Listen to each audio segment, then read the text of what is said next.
چاند اور سورج کو جہنم میں کیوں ڈالا جائے گا؟ نبی کریم صلی اللہ علیہ وسلم نے فرمایا کہ قیامت کے دن چاند اور سورج کو جہنم میں ڈالا جائے گا۔ صحابہ کرام نے پوچھا، یا رسول اللہ، آخر ان کا قصور کیا ہوگا؟ رسول اللہ صلی اللہ علیہ وسلم نے فرمایا، ان کا قصور یہ ہوگا کہ وہ دونوں بسم اللہ الرحمن الرحیم۔ ناظرین، اللہ تعالیٰ زمین و آسمان، ان میں بسنے والے تمام مخلوقات کے خالق ہیں۔ جس طرح جن اور انس کو عبادت کے لیے پیدا کیا، اسی طرح باقی مخلوقات کو بھی کس طرح کسی مقصد کے لیے پیدا کیا۔ ہر مخلوق اللہ کی تسبیح بیان کرتی ہے۔ ان مخلوقات میں سورج، چاند اور ستارے بھی شامل ہیں۔ نبی کریم صلی اللہ علیہ وسلم نے جاہلیت کی ایک برائی یہ بھی ذکر فرمائی، لوگ ستاروں کی گردش اور ان کی اپنی اپنی منزل میں طلوع غروب کی وجہ سے بارشوں وغیرہ کے برسنے کا اعتقاد رکھیں گے۔ حضرت زید بن خالد رضی اللہ تعالیٰ عنہ سے مروی ہے کہ حدیبیہ کے مقام پر رات کو بارش ہوئی اور صبح اللہ کے رسول صلی اللہ علیہ وسلم نے ہمیں نماز فجر پڑھائی۔ جب آپ صلی اللہ علیہ وسلم نماز سے فارغ ہوئے تو ہماری طرف رخ مبارک پھیر لیا اور پوچھا کہ آپ لوگوں کو معلوم ہے کہ آپ کے رب نے کیا فرمایا؟ ہم نے عرض کی کہ اللہ اور اس کا رسول صلی اللہ علیہ وسلم بہتر جانتے ہیں۔ آپ صلی اللہ علیہ وسلم نے فرمایا، اللہ تعالیٰ نے فرمایا ہے کہ میرے بندوں نے صبح کی تو مجھ پر ایمان رکھتے تھے اور ستاروں کے منکر تھے، اور اس نے کہا کہ ہم پر فلاں فلاں ستارے نے بارش برسائی، تو ایسے کہنے والا شخص میرا منکر جبکہ ستاروں پر اعتقاد رکھنے والا ہے۔ نظام فلکی قدرت اہلیہ کا منظر اور تابع ہے۔ مفہوم آیت اور سورج، چاند، ستارے سب کے سب صرف اللہ کے حکم سے ایک مقرر منظم اور مثبت نظام کی تابع بنا دیے گئے ہیں۔ حضرت ابو بکر رضی اللہ تعالیٰ عنہ سے مروی طویل حدیث بھی ہے کہ اللہ کے رسول صلی اللہ علیہ وسلم نے فرمایا کہ سورج اور چاند اللہ تعالیٰ کی قدرت کی نشانیوں میں سے دو بڑی نشانیاں ہیں۔ مفہوم آیت، اللہ وہی ذات ہے جس نے سورج کی روشنی کا ذریعہ اور منبع بنایا، اور سورج اپنے مقرر کردہ راستے پر چلتا ہے، جو راستہ غالب علم والے اللہ تعالیٰ کی طرف مقرر کردہ ہے۔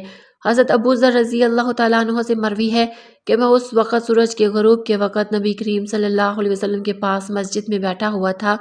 آپ صلی اللہ علیہ وسلم نے مجھے مخاطب کرتے ہوئے فرمایا، ابو ذر، کہ آپ جانتے ہیں کہ سورج کہاں غروب ہوتا ہے؟ میں نے عرض کی، اللہ اور اس کا رسول اس بات کو زیادہ بہتر جانتا ہے۔ آپ صلی اللہ علیہ وسلم نے فرمایا، جب غروب ہونے کے لیے اپنے مقام پر چلا جاتا ہے تو ذر عرش اللہ کو سجدہ کرتا ہے۔ سورج کے سجدہ کرنے سے مراد یہ ہے کہ اس کا ہر طلوع غروب اللہ تعالیٰ کی اجازت سے ہوتا ہے، اور یہ اس کی اجازت کا تابع ہے۔ اللہ تعالیٰ کی اجازت کا تابع فرمان ہونا ہی اس کا سجدہ قرار دیا گیا۔ حضرت نعمان بن بشیر رضی اللہ تعالیٰ عنہ سے مروی ہے کہ رسول اللہ صلی اللہ علیہ وسلم کے زمانہ مبارک میں سورج گرہن ہوا۔ آپ صلی اللہ علیہ وسلم نے فرمایا، لوگوں نے نظریہ بنا لیا ہے کہ سورج جو چاند کو گرہن اس لیے لگتا ہے کہ کسی عظیم شخصیت کی موت واقع ہوئی ہے، حالانکہ یہ حقیقت کے بالکل خلاف ہے۔ سورج اور چاند کو گرہن کسی کی موت و حیات کی وجہ سے نہیں لگتا، یہ اللہ تعالیٰ کی نشانیوں میں سے بڑی نشانیاں ہیں۔ محترم ناظرین، کیا آپ کو معلوم ہے کہ چاند اور سورج کو بھی جہنم میں ڈالا جائے گا؟ ایسا کیوں کیا جائے گا؟ جاننے کے لیے ویڈیو کو مکمل دیکھیں۔ حضرت ابن عباس رضی اللہ تعالیٰ عنہ سے مروی ہے کہ انہوں نے فرمایا، جس سے اس بارے میں شک ہو کہ میدان حشر شام میں برپا ہوگا، اس سے یہ آیت مبارکہ تلاوت کر لینی چاہیے۔ هو الذی اخرج الذین من اہل الکتاب من دیارہم لاول الحشر۔ رسول پاک صلی اللہ علیہ وسلم نے انہیں اس دن فرمایا تھا کہ تم چلے جاؤ۔ انہوں نے پوچھا، کہاں؟ تو آپ صلی اللہ علیہ وسلم نے فرمایا، عرش محشر کی طرف۔ حضرت معاویہ بن وعیدہ رضی اللہ تعالیٰ عنہ سے روایت ہے کہ آپ صلی اللہ علیہ وسلم نے ارشاد فرمایا کہ تم اس طرح جمع کیے جاؤ گے، اور آپ صلی اللہ علیہ وسلم نے ملک شام کی طرف اشارہ فرمایا۔ حضرت سمرہ بن جانب رضی اللہ تعالیٰ عنہ سے روایت ہے کہ آپ صلی اللہ علیہ وسلم نے فرمایا، تم بیت المقدس کی طرف مشہور ہوں گے اور پھر تم قیامت میں جمع ہوں گے۔ حضرت وہاب منبع رحمۃ اللہ علیہ فرماتے ہیں کہ اللہ تعالیٰ نے بیت المقدس سے فرمایا تھا کہ میں تجھ پر اپنا عرش رکھوں گا اور تیری طرف اپنی مخلوق کو مشہور کروں گا، اور تیرے پاس داؤد علیہ السلام سوار ہو کر آئیں گے۔ حضرت ابن عمر رضی اللہ تعالیٰ عنہ سے روایت ہے کہ آپ صلی اللہ علیہ وسلم نے فرمایا کہ جو شخص یہ چاہے کہ اپنی آنکھ سے قیامت کا مشاہدہ کرے تو اسے چاہیے کہ وہ اذا الشمس کو پڑھ لے۔ قیامت کے دن ایک منادی ندا کرے گا، جس سے یہ سب مخلوقات سنیں گی۔ وہ کہے گا ہر قوم جو خدا کو چھوڑ کر جن معبودوں کی عبادت کرتی تھی ان کے ساتھ ہو جائے، چنانچہ ہر شخص کے سامنے اس کے معبود کی صورت بنا دی جائے گی جس کی وہ عبادت کیا کرتا تھا۔ ایک فرشتے کی شکل حضرت اسرائیل علیہ السلام جیسی اور ایک فرشتے کی شکل حضرت عیسیٰ ابن مریم علیہ السلام جیسی بنا دی جائے گی۔ چنانچہ یہودی اور عیسائی ان دونوں کے پیچھے چل پڑیں گے، پھر یہ معبود انہیں جہنم کی طرف لے جائیں گے، پھر کوئی نہیں بچے گا، صرف مومن رہ جائیں گے۔ البتہ مومنین میں سے کچھ منافق بھی ہوں گے۔ اللہ تعالیٰ ان کے سامنے جس حالت میں چاہیں گے ظہور کریں گے اور فرمائیں گے اے لوگو، سب لوگ چلے گئے، تم بھی اپنے خدا کے ساتھ جس کی تم عبادت کرتے تھے اس کے ساتھ چلے جاؤ۔ وہ عرض کریں گے کہ خدا کی قسم، اللہ کے سوا ہمارا کوئی معبود نہیں، ہم غیر اللہ کی عبادت نہیں کرتے تھے۔ پھر اللہ تعالیٰ اپنی پنڈلی مبارک سے پردہ ہٹا کر مومنین پر اپنی عظمت کی تجلی فرمائیں گے جسے وہ پہچان لیں گے کہ وہی ان کا رب ہے۔ مومنین یہ دیکھ کر سجدہ ریز ہو جائیں گے جبکہ منافقین گدی کے بل جا گریں گے، کیونکہ اللہ تعالیٰ ان کی پشتوں کو بیل کے سینگ کی طرح سخت کر دے گا۔ پھر اللہ تعالیٰ مومنین کو حکم دیں گے کہ وہ اپنا سر اٹھائیں گے۔ حضرت ابن عباس رضی اللہ تعالیٰ عنہ سے روایت ہے کہ سیدنا ابو بکر صدیق رضی اللہ تعالیٰ عنہ نے عرض کیا یا رسول اللہ صلی اللہ علیہ وسلم، میں دیکھ رہا ہوں کہ آپ صلی اللہ علیہ وسلم بوڑھے ہو رہے ہیں۔ آپ صلی اللہ علیہ وسلم نے فرمایا مجھے سورۃ ہود، سورۃ واقعہ، سورۃ مرسلات، سورۃ عما یتساءلون اور سورۃ التکاثر نے بوڑھا کر دیا۔ حضرت ابو مریم رضی اللہ تعالیٰ عنہ سے روایت ہے کہ آپ صلی اللہ علیہ وسلم نے اذا الشمس کورت کا مطلب یہ بیان کیا کہ سورج کو بے نور کر کے دوزخ میں ڈال دیا جائے گا۔ وَإِذَا النُّجُومُ انْكَدَرَتْ کا مطلب یہ بیان کیا کہ ستاروں کو توڑ کر جہنم میں ڈال دیا جائے گا، اور ہر اس معبود کو جس کی خدا کے سوا پرستش کی گئی دوزخ میں ڈالا جائے گا، سوائے حضرت عیسیٰ علیہ السلام اور ان کی والدہ کے۔ حضرت ابن عباس رضی اللہ تعالیٰ عنہ اذا الشمس کورت کی تفسیر میں فرماتے ہیں کہ اللہ تعالیٰ سورج، چاند، ستاروں کو قیامت کے دن سمندر میں پھینک کر ان کی روشنی کو مسخ کر دیں گے۔ پھر اللہ تعالیٰ مغرب کی طرف سے ہوائیں چلائیں گے جو سمندر کو بھڑکا کر آگ میں بدل دے گی۔ اور بعض حضرات نے یہ بھی فرمایا کہ جب سورج کو سمندر میں پھینکا جائے گا تو اس سے سمندر کھول اٹھے گا اور پھر آگ میں تبدیل ہو جائے گا۔ حضرت ابو ہریرہ رضی اللہ تعالیٰ عنہ فرماتے ہیں کہ قیامت کے دن سورج اور چاند بے نور کر دیے جائیں گے۔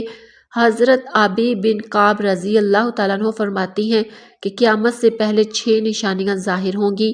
لوگ بازاروں میں چل پھر رہے ہوں گے کہ سورج کی روشنی بجھ جائے گی، ابھی وہ اسی حالت میں ہوں گے کہ پہاڑ زمین پر گر پڑیں گے اور زمین لرزنے لگے گی، جیسے جنات گھبرا کر انسانوں کی طرف اور انسان گھبرا کر جنات کی طرف بھاگیں گے، جانور، پرندے اور درندے آپس میں غلط ملت ہو جائیں گے۔ ارشاد خداوندی ہے جب جنگل کے جانوروں میں رول پڑ جائے، یعنی ایک دوسرے میں مل جائیں گے، اور جب بیاتی اونٹیاں چھپتی پھریں اور جب دریا جھونکے جائے، اس وقت جنات انسانوں سے کہیں گے ہم تمہیں کہتے ہیں کہ سمندر کی طرف چلو۔ جب وہاں پہنچیں گے تو آگ ہی آگ نظر آئے گی جس سے شعلے اٹھ رہے ہوں گے۔ لوگ اسی حالت میں ہوں گے کہ اچانک زمین پھٹ کر ساتوں تہہ تک جا لگے گی اور آسمان پھٹ کر 7ویں آسمان سے جا ملے گا۔ تب ان پر ایک ایسی ہوا چلے گی جو انہیں موت کیا آغوش میں سلا دے گی۔ حضرت ابن مسعود رضی اللہ تعالیٰ عنہ فرماتے ہیں کہ آسمان کی حالت تبدیل ہوتی رہے گی، کبھی وہ امہلہم رویدہ کی طرح ہوگی اور کبھی ورداتن دکھان اور کبھی واہیا۔ آسمان پھٹتا رہے گا اور اس کے احوال تبدیل ہوتے رہیں گے۔ حضرت محمد بن کعب رحمۃ اللہ علیہ کی روایت سے امام قرطبی رحمۃ اللہ علیہ فرماتے ہیں قیامت کے دن لوگوں کو اندھیرے میں اٹھایا جائے گا اور آسمان کو لپیٹا جا چکا ہوگا، ستارے جھڑ جائیں گے، سورج اور چاند ختم ہو جائیں گے، اور ایک منادی آواز دے گا، لوگ اس دن اس کی آواز کے پیچھے دوڑیں گے۔ ارشاد باری تعالیٰ ہے اس دن پیچھے دوڑیں گے پکارنے والے کی ٹیڑھی نہیں، جس کی بات آپ صلی اللہ علیہ وسلم نے فرمایا جب میں جنت میں داخل ہوں گا اور اپنے رب ذوالجلال کو دیکھوں گا تو اس کے سامنے سجدہ ریز ہو جاؤں گا، اللہ تعالیٰ مجھے اپنی تعریف اور بزرگی بیان کرنے کی ایسی اجازت دیں گے جو اپنی مخلوق میں سے کسی کو نہیں دی ہوگی۔ پھر اللہ تعالیٰ فرمائیں گے یا محمد اپنا سر اٹھائیں، شفاعت کریں، آپ کی شفاعت قبول ہوگی۔ آپ سوال کریں گے، آپ کو عطا کیا جائے گا۔ جب میں اپنے سر کو اٹھاؤں گا تو اللہ تعالیٰ استفسار فرمائیں گے کہ آپ کیا چاہتے ہیں؟ حالانکہ اللہ تعالیٰ خوب جانتے ہیں، میں عرض کروں گا یا اللہ آپ نے مجھ سے شفاعت کا وعدہ فرمایا تھا، بس آپ جنتیوں کے حق میں میری شفاعت قبول فرمائیں تاکہ وہ جنت میں داخل ہو سکیں۔ اللہ تعالیٰ فرمائیں گے میں نے ان کے حق میں آپ کی شفاعت قبول کی اور ان کو جنت میں داخل ہونے کی اجازت دی۔ اس ذات کی قسم جس نے مجھے حق کے ساتھ بھیجا ہے، تم دنیا میں اپنی بیویوں اور گھروں کو اس سے زیادہ نہیں پہچانتے جیسا جنت والے اپنی بیوی اور گھروں کو پہچانتے ہیں۔ بس ہر آدمی 72 حوروں سے ہم بستری کرے گا جنہیں اللہ تعالیٰ اس جنتی کے لیے پیدا فرمائیں گے، اور اولاد آدم علیہ السلام نے سے 2 عورتوں سے بھی ہم بستری کرے گا جنہیں عبادت خداوندی کی وجہ سے جنت کی عورتوں پر فضیلت حاصل ہوگی۔ ان میں سے پہلی یاقوت کے کمرے میں سونے کی تخت پر ہم بستری کرے گا جو موتیوں سے گھرا ہوگا۔ اس عورت نے ریشم کے 70 جوڑے پہنے ہوں گے۔ اگر جنتی اپنا ہاتھ اس کے دونوں کندھوں کے درمیان رکھ کر اپنے ہاتھ کی طرف دیکھے گا تو اسے اپنا ہاتھ اس کے سینے میں سے، اس کے کپڑے، گوشت اور جلد کے پیچھے سے بھی دکھائی دے گا۔ نیز جنتی اس کی پنڈلی کی گودی کو بھی دیکھ سکے گا، جس طرح تم میں سے کوئی یاقوت کی نلکی میں دھاگے کو دیکھ سکتا ہے۔ اس کی بیوی کا جگر اس کے لیے آئینہ ہوگا اور اس کا جگر بیوی کے لیے آئینہ ہوگا۔ جب وہ اپنی بیوی کے پاس ہوگا نہ وہ اس سے اکتائے گا اور نہ اس کی بیوی اس سے اکتائے گی۔ یہ جب بھی اس کے پاس آئے گا اسے کواری پائے گا، نہ مرد کا ذکر سستی کرے گا اور نہ ہی بیوی کی فرج کو شکایت ہوگی۔ اس دوران انہیں ندا دی جائے گی کہ تم دونوں میں سے کوئی بھی سیر نہ ہوگا اور نہ ہی منی نکلے گی۔ جنتی مرد سے کہا جائے گا تیرے لیے اور بھی بہت سی بیویاں ہیں۔ وہ ایک ایک کر کے سب کے پاس جائے گا۔ جس بھی بیوی کے پاس جائے گا وہ کہے گی واللہ میں نے جنت میں کوئی تجھ سا حسین نہ دیکھا اور نہ تجھ سے زیادہ کسی کو محبوب پایا، اور جہنم کے مستحق جہنم میں جائیں گے۔ عبدالعزیز بن مختار بن عبداللہ بن عاش کہتے ہیں کہ میں خالد بن عبداللہ بن خالد بن اسید کے احد میں مسجد میں ابو سلمہ بن عبد الرحمن کے ساتھ بیٹھا تھا۔ حسن بھی آ کر بیٹھ گئے۔ ہم گفتگو کر رہے تھے۔ دوران گفتگو ابو سلمہ نے کہا ہمیں سیدنا ابو ہریرہ رضی اللہ تعالیٰ عنہ نے بیان کیا کہ نبی کریم صلی اللہ علیہ وسلم نے فرمایا قیامت والے دن سورج اور چاند دونوں دوزخ میں لپٹے ہوئے ہوں گے اور ان کا رنگ سرخ ہوگا۔ حسن نے کہا ان کا کیا گناہ ہے؟ سیدنا ابو ہریرہ رضی اللہ تعالیٰ عنہ نے کہا میں تجھے رسول اللہ صلی اللہ علیہ وسلم کی حدیث بیان کر رہا ہوں۔ یہ سن کر حسن خاموش ہو گیا۔ انہیں دوزخ میں ڈالنا بطور سزا نہیں ہے بلکہ سورج اور چاند کی پرستش کرنے والوں کی مذمت اور ان کو رسوا کرنے کے لیے انہیں دوزخ میں ڈالا جائے گا کہ دیکھو جس کو تم خدا سمجھتے تھے اور جن کی پرستش کرتے تھے تم کو عذاب سے بچانا تو درکار، آج وہ خود دوزخ میں پڑے ہیں اور خود کو دوزخ سے نہیں نکال سکتے ہیں۔ حضرت علامہ مفتی احمد یار خان نعیمی علیہ رحمہ لکھتے ہیں یہ چاند اور سورج عذاب پانے کے لیے دوزخ میں نہیں جائیں گے بلکہ اپنے پجاریوں کو عذاب دینے جائیں گے۔ ان کی گرمی عذاب کی گرمی سے مل کر عذاب کو دوبالا کر دے گی۔ دیکھو دوزخ میں عذاب دینے کے لیے فرشتے بھی تو ہوں گے مگر وہ عذاب پانے کے لیے وہاں نہیں گئے بلکہ عذاب دینے کے لیے ہوں گے۔ نیز چاند اور سورج نور ہے اور نور کو نار تکلیف نہیں دیکھتی۔